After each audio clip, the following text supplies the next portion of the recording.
Hello students, welcome to my channel. Today we will discuss the textbook questions and answers of chapter 1 History class 10th. This is part B. Part A has been discussed already in earlier video whose link has been given in the description box. Question number 1. Explain what is meant by the 1848 revolution of the liberals. What were the political, social, economic ideas supported by the liberals? इस question के दो part हैं। पहला part में पूछा जा रहा है कि लिबरल्स के द्वारा किया गया 1848 का रेवोल्यूशन का क्या मीनिंग था। दूसरे पार्ट में पूछा जा रहा है कि इस रेवोल्यूशन में लिबरल्स ने यानी रेवोल्यूशंस करने वालों ने किन पॉलिटिकल, सोशल और इकोनॉमिक आइडियाज़ को सपोर्ट किया था। सबसे पहले पार्ट ए को आंसर देते हैं हम लोग। Point 1. In other parts of Europe where independent nation states did not yet exist such as Germany, Italy, Poland, the Austro Hungarian empire, men and women of the liberal middle classes combined their demands for constitutionalism with national unification. France को छोड़कर Europe के दूसरे हिस्से जहां पर अभी तक nation state नहीं बना था, जैसे Germany, Italy, Poland, Austria, Hungary के लोगों ने अपने देश में कॉन्स्टिट्यूशन की और कॉन्स्टिट्यूशनल मोनार्की की डिमांड करने लगे, जिसमें नेशनल यूनिफिकेशन भी शामिल था। Point number 2. They took advantage of the growing popular unrest to push their demands for the creation of a nation state on parliamentary principles, a constitution, freedom of press and freedom of association.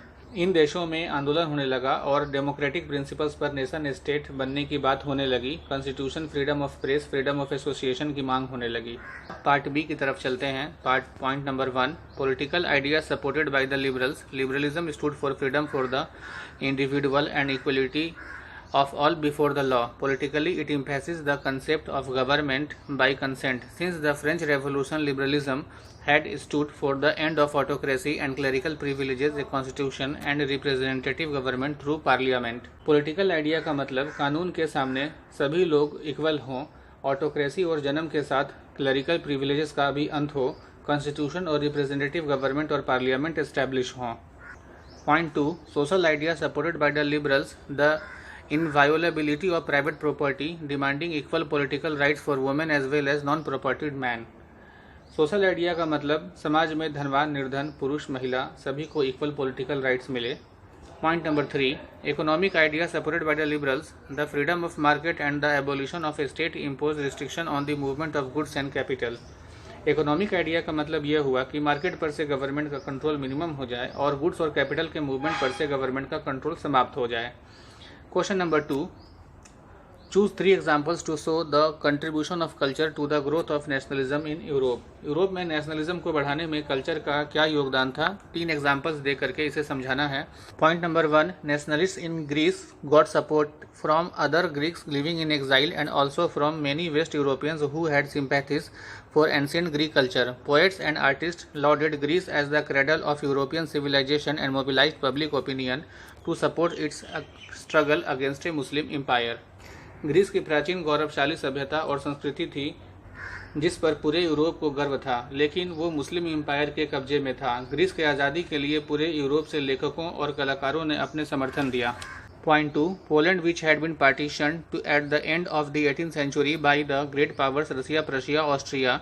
National feelings were kept alive through music and language. Karol Kurpunski, for example, celebrated the national struggle through his operas and music, turning folk dances like the polonaise and mazurka into nationalist symbols.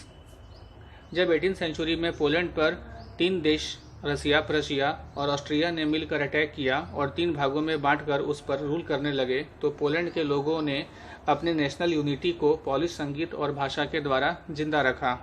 Point 3. The German philosopher John Gottfried Herder claimed that true German culture was to be discovered among the common people, thus folk. It was through folk songs, folk poetry and folk dances that the true spirit of the nation folkist was popularized. So collecting and recording these forms of folk culture was essential to the project of nation building. German philosopher John Gottfried हर्डर ने दावा किया कि German culture आम German लोगों में निवास करता है। किसी देश की अपनी फोक सॉन्ग, डांस और पोइट्री उसकी पहचान होती है। इन चीज़ों को रिकॉर्ड एकत्रित करना ही नेशनल बिल्डिंग है। Question number 3. Throw a focus on any 2 countries. Explain how nation developed over the 19th century. 2 देशों का एग्जाम्पल देकर यह समझाना है कि कैसे 19th सेंचुरी में वो कंट्री से नेशन बन गए। इस क्वेश्चन का आंसर देने के लिए मैंने एग्जाम्पल में इटली और जर्मनी को लिया है, तो आइए देखते हैं कि कैसे इटली का यूनिफिकेशन हुआ। Point number 1, during the 1830s Giuseppe Mazzini had sought to put together a coherent programme for a unitary Italian republic. 1831 के रेवोल्यूशन में ही जीओसीपी मजीनी ने यूनिटरी इटालियन रिपब्लिक बनाने का प्रयास किया था, लेकिन वह अनसक्सेसफुल रहा।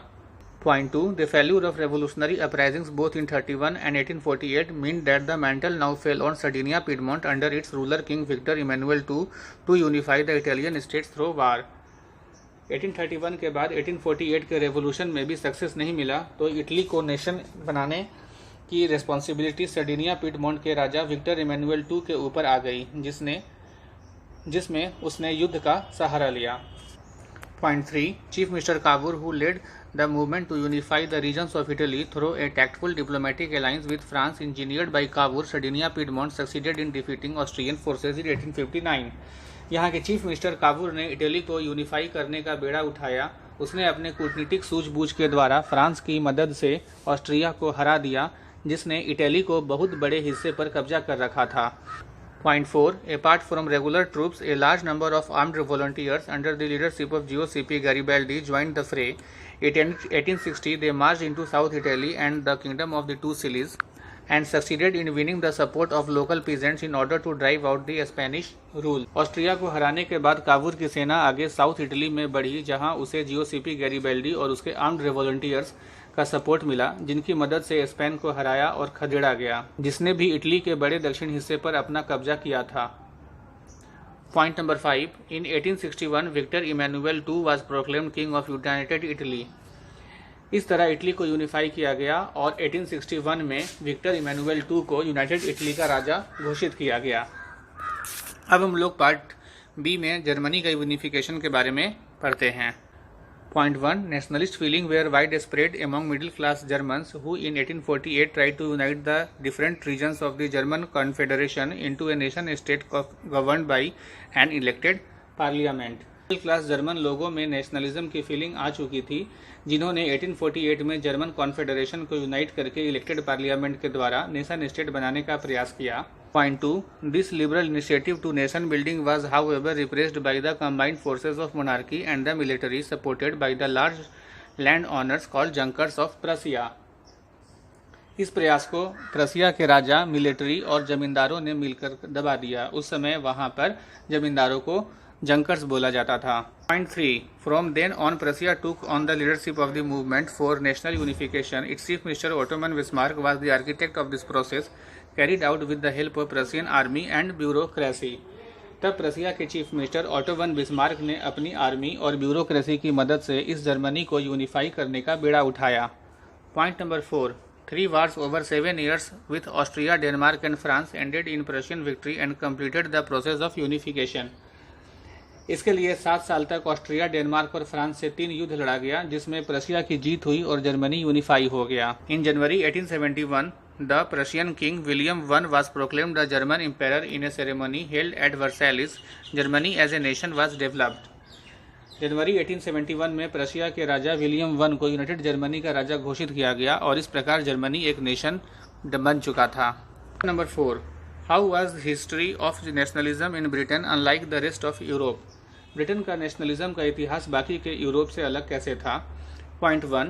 In Britain, the formation of the nation state was not the result of a sudden upheaval or revolution as French Revolution. It was the result of a long drawn out process.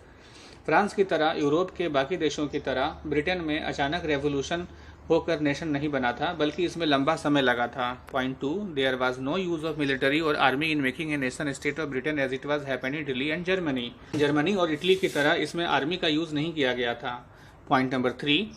The English Parliament, which had seized power from monarchy in 1868 at the end of a protracted conflict, was the instrument through which a nation state with England at its center came to be forged. This is called Glorious Revolution or Bloodless Revolution, as not a single drop of blood was wasted in the revolution of other countries like France, Germany, Italy and Poland, etc.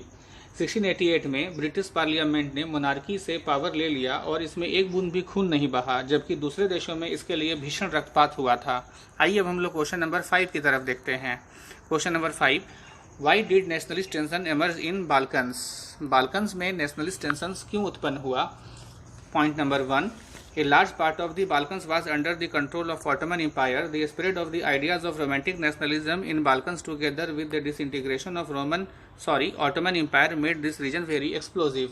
Balkans में romantic nationalism के आने से Ottoman empire टूट गया, जिसने Balkan पर अपना कब्जा कर रखा था, इसलिए ये एरिया बहुत ही विस्फोटक हो चुका था। Point number 2, one by one its European subjects nationalities broke away from its control and declared independence. बारी बारी से बाल्कन देश ऑटोमन से आज़ाद हो गए। Point 3, the Balkans peoples based their claims for independence और political rights on nationality and used history to prove that they had once been independent but had subsequently been subjugated by the foreign powers. Balkans ने अपनी आज़ादी के लिए अपने इतिहास के द्वारा साबित किया कि एक दिन वो एक आज़ाद देश थे और उनकी अपनी पहचान थी, लेकिन आज वो विदेशी ताकतों के अधीन हैं। इसलिए बाल्कन्स में नेशनलिज्म का मतलब अपनी खोई हुई आज़ादी पाने के लिए था। Point number 4, hence the rebellious nationalities in Balkans thought of their struggles as attempt to win back their long lost independence. इसलिए बाल्कन्स में नेशनलिज्म का मतलब अपनी खोई हुई आज़ादी पाने के लिए था। Point 5, as the different Slavic nationalites struggled to define their identity and independence, the Balkan area became an area of intense conflict. Balkans, जिन्हें स्लाविक नेशनलाइट्स भी कहा जाता था, इन्होंने अपनी पहचान और आज़ादी के लिए स्ट्रगल किया, जिसके चलते ये एरिया इंटेंस एक्सप्लोजिव हो चुका था। तो बच्चों, इस प्रकार चैप्टर 1 हिस्ट्री का टेक्स्ट बुक क्वेश्चन आंसर्स यहाँ समाप्त हुआ। बच्चों, यदि आपको इन क्वेश्चंस के कॉन्टेक्स्ट को समझना है तो इसके लिए रिलेटेड वीडियो का लिंक डिस्क्रिप्शन बॉक्स में दिया हुआ है, आप क्लिक करके देख सकते हैं। तो बच्चों, मेरे आने वाले वीडियोज़ के लिए मेरे चैनल को सब्सक्राइब करना मत भूलिएगा और बेल आइकन को जरूर प्रेस कीजिएगा। Thank you.